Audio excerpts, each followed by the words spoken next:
ልንገራችሁማ አሁን ላይ ባለንበት ሰዓት እስከ መጨረሻው አዳምጡት፣ ይጠቅማችኋል ብዬ ስለማስብ ነው። አሁን ላይ ባለንበት ሰዓት ለሰው ማውራትና አለማውራት እንትን የምትሉትን ነገር እወቁ። ማለት ማውራት ያለባችሁንና የሌለባችሁን ነገር ለዩ። አብዛኞቻችሁ አትለዩም። ለሰው ስታወሩ ዝም ብሎ ኖርማል የሚመስላችሁ ሰዎች አለ። ኖርማል አይደለም። ለሰው የምታወሩትን ነገርና የማታወሩትን ነገር ለዩ። ምሳሌ አሁን ላይ ስላላችሁ የገቢ ምንጭ አታወሩ ለሰው።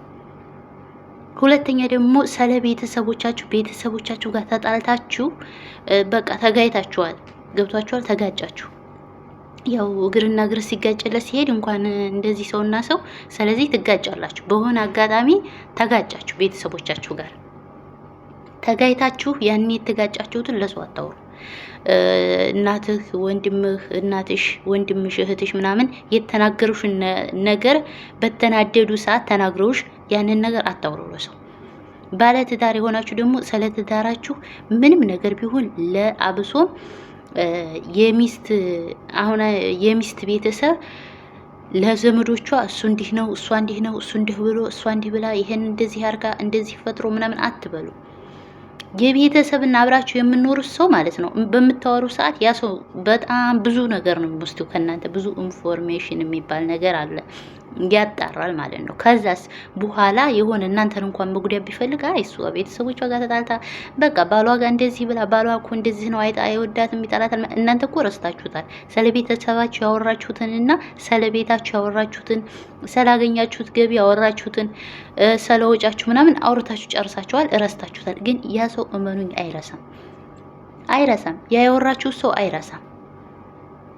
ስለዚህ እናንተን ሊጎዷችሁ ይችላሉ። ስለዚህ ባታወሩስ ቢቀርስ እንደ ሀሳብ ቢቀርስ አውርታችሁስ የምታገኙት ጥቅም የላችሁም። ታታወሩስ የሚጎልባችሁ ነገር የለም። ስለዚህ ዝም ብትሉ ዝምታ ጥሩ ነው። እንደውም ወላሂ ዝምታ ጥሩ ነው ለሚያስችለው ሰው። ዝም ብሎ ስለ ህይወቱ ስለ ወደፊት አላማችሁ ደግሞ ስትናገሩ ምሳሌ እኔ እኮ ወደፊት እንደው እንደዚህ አለ ከፍ ያለ ፕሮጀክት ነገር እንደዚህ አደርጋለሁ ምናምን ብላችሁ ስታስቡ አታውሩ። እና እናንተ ካፋችሁ በሚወጣ ቁጥር ሰው ሳይሆን የሚሰማችሁ ሸይጣንም ጭምርት ነው የሚሰማችሁ። ስለዚህ ያ ነገር አደናቃፊው ነው የሚበዛበት እንዳለ በቃ እንቅልፋቱ ሁሉ ነው የሚበዛበት እንዳለ የሚያደናቅፈው ሁሉ ነው የሚበዛበት። ስለዚህ ቢቀርስ ሲሳካ ወደፊት አይደለ ያውታል። በቃ ሲሳካ ይዛን ሰዓት በቃ ይወራል። እንዲወራላችሁ ከፈለጋችሁ ይሰማል፣ ይወራል ስትሰሩት የዛን ቀን ማለት ነው። እና እባካችሁ አታውሩ። ምንም ነገር ቢሆን ለወደፊት የምታስቡትን ነገር ምናምን አታውሩ ለሰው። ሲቀጥል ደግሞ ምንም ነገር ቢሆን በቃ ስለ ራሳችሁ የሆነ ነገር ስለ ቤተሰባችሁ ምናምን አታውሩ። ዝም በሉ። ዝምታ ጥሩ ነው። አንዳንድ ሰዓት ከልክ በላይ ከሚሰጠው በላይ ለሰው አትስጡ። ማለት በቃ ከልክ በላይ ከሚሰጠው በላይ የምትሰጡትን ነገር አትስጡ ለሰው። አሁን አንዳንድ ሰዓት በቃ እኛ ለራሳችን የሆነ ነገር እንደዚህ ከምንበላ ያልቅንስ ለሰዎች እንደዚህ ብናጎርስ ይሻለናል። አብዛኞቹ አብሶም እንደው አንዳንድ ሰዎች አለን በቃ ለሰዎች እንደዚህ ነው ያለን ነገር። ግን ለሰዎች ከመጠን በላይ ስትሰጡ ክብር እናንተ ውድቅ ነው የምትሆኑት። ይሄን እወቁ። አሁን ወተት ምሳሌ በብረት ድስቱ ሙልት አርጋችሁ ብትጥዱት ወተቱ ይገነፍላል፣ ግማሹ ይፈሳል። በቃ ይፈሳል። የሆነ ነገር በቃ እናንተ የማትፈልጉበት ቦታ ቼክ የማያረጓችሁ ቦታ ምናምን አትገኙ። ቼክ የማያረጓችሁ ሰዎች፣ ምንም የማይፈልጓችሁ ሰዎች ምንም ብትሆኑ በቃ ትርፍ ነገር ስለሆነ የት እንዳላችሁ መኖራችሁ የሆነ ነገር ሲሆን እዛ አጠገብ መኖራችሁ አለመኖራችሁ እንኳን ቼክ አያረጓችሁም። ምክንያቱም ምን ቼክ አያረጓችሁም፣ ትተዋችኋል።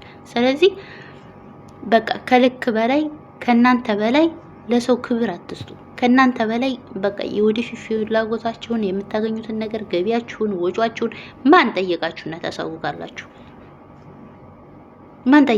ታሳውቃላችሁ?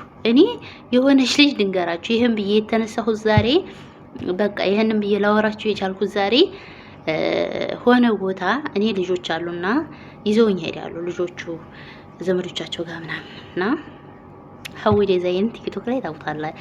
ሀዊ ዲዛይንን ቲክቶክ ላይ ታቋታላችሁና እሷ ጋር የሚሰፋ ልጅ አለ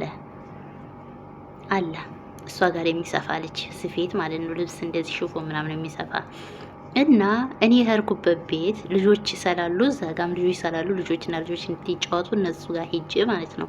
ከዛ እዛ ያለ ልጅ ስታወራኝ ሹፎን ይሰራል እና እናወራለን ላግባሽ እያለኝ ነው፣ ግን ብር ላኪ ይለኛል አለች ማለት ነው።